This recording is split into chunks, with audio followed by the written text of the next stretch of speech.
Okay, hello second graders. We are finishing up those reteaching pages for topic 3.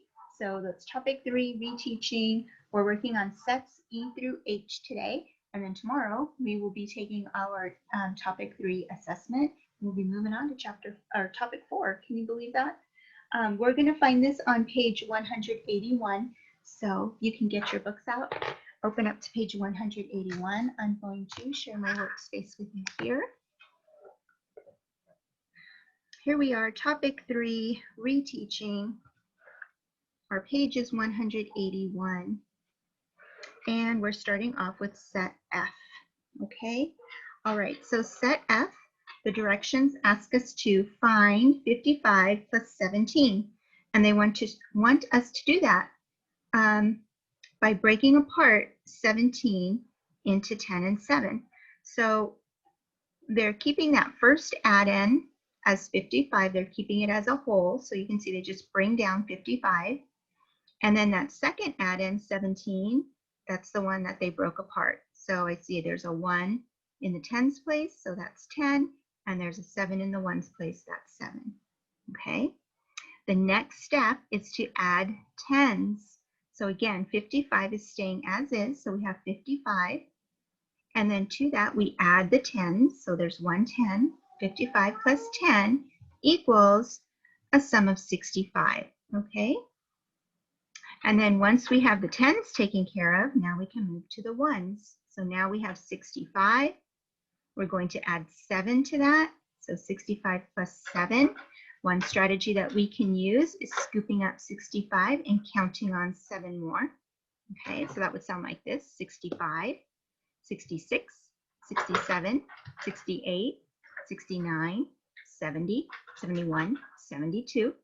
You can see they got a sum of 72 there. Okay, so 55 plus 17 equals 72. We have our sum there. Okay, so that is the strategy that you are going to be doing for numbers 9 and 10. All right, if I set up this first problem, I can tell you right now that 53, we're going to keep it whole, right? So I'm just going to bring that straight down. And then the 28 is the one that we're going to be breaking apart into 20 here and 8 here. Okay, so just to kind of set you up for what you're going to need to be adding. They do not give you a lot of space right here. I'm not sure why there's not a little bit more space, but what I would encourage you to do is you can solve one problem here, and then this second problem, you can maybe use this space to solve. Okay, that way you have more room. You can also use your whiteboard and your marker to help you too if you need more space beyond that. Okay, all right, let's go ahead then and take a look at set F. So set F, we're also breaking apart, okay, but this time, once we break it apart, they go about adding it a little bit differently. So we're going to look at that right now. They're asking us to find the sum for 48 plus 27. It says 48 is close to 50. So take 2 from 27 and give it to the 48 to make 50. Okay, so here we're starting, I apologize, we're starting with compensation. 48 plus 2 is going to take us to a 10. And we know that if we add 2 to the first add-in, we need to subtract 2 from the second add-in. Now, notice they don't do this part, guys. What we do every time, right? After we have our numbers all set up for compensation, you guys know the drill. We're going to put a big line under that. Okay, so you can do that with me now. And now we're going to add and subtract from top to bottom. So I have 48 plus 2, and that gives me a sum of 50. And for my second add-in, I have 27 minus 2. So I would just count back 2 spaces from 27. So 27, 26, 25. It gives me 25. Okay, and then I have 50 plus 25 as my final equation. Now they went ahead and did breaking apart to solve for that, which is interesting. We haven't done that before, but It works, doesn't it? 50 plus 25, I can just break that 25 apart into 20 and 50. So now I have 50 as my first add-in, plus 20, which my brain really likes, right? 50 plus 20 is going to give me 70, plus I have 5 more. So this is 75 for my sum, okay? So 48 plus 27 equals 75. All right, so the main strategy that they want us to use here, you can see in the direction, they want us to use compensation, okay? And if you want, once you get your final equation, if you want to use the breaking apart strategy, you can, but you don't have to, okay? All right, the main strategy is compensation. So for example, if I look at number 11, I have 17 plus 46. I know that 17 is very close to 20. How many would I need to add? 17, 18, 19, 20. I would need to add 3 more. I know if I add, I know if I add 3 to this add-in to compensate, I need to, you got it, subtract 3 to this add-in. And that's when I put that big line going underneath, and then I start solving from top to bottom. Okay, so that's what your setup is going to look like for number 11, and then you're going to do number 12 on your own. Okay, okay, let's go ahead then and switch to the last 2 sets, guys. Last 2. Set G is here. It says Marla walks 12 blocks on Monday. On Tuesday, she walks 4 fewer blocks. How many blocks does Marla walk in all?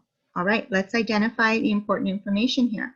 Marla walks 12 blocks on Monday. On Tuesday, she walks 4 fewer blocks. So remember, the word fewer means less, right? And then the question is, how many blocks did she walk in all? This is going to be a 2-step problem, okay? The first thing we need to do is figure out how many blocks she walked on Tuesday. We know on Monday she walked 12. We don't know how many she walked on Tuesday yet. We only know that it was 4 fewer than on Monday.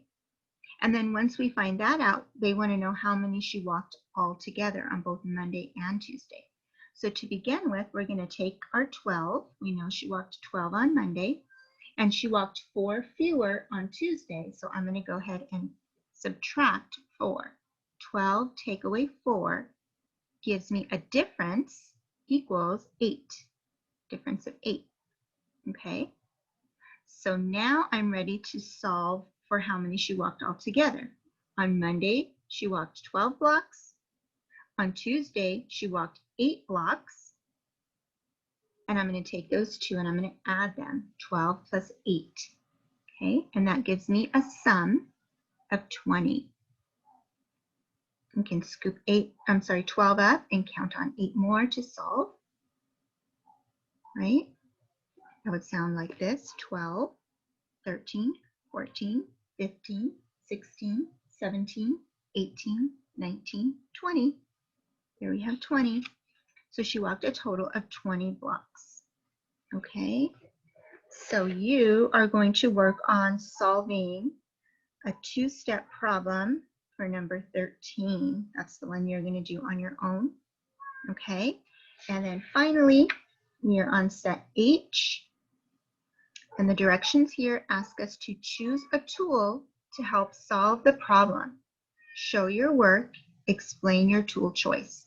And just as a recap, there's a bubble here with all the different tools that we've used. So you could see cubes, counters, hundreds chart, technology, paper and pencil, place value blocks. There's lots of different strategies. I would also add in there open number lines, right? We've used those quite a bit too.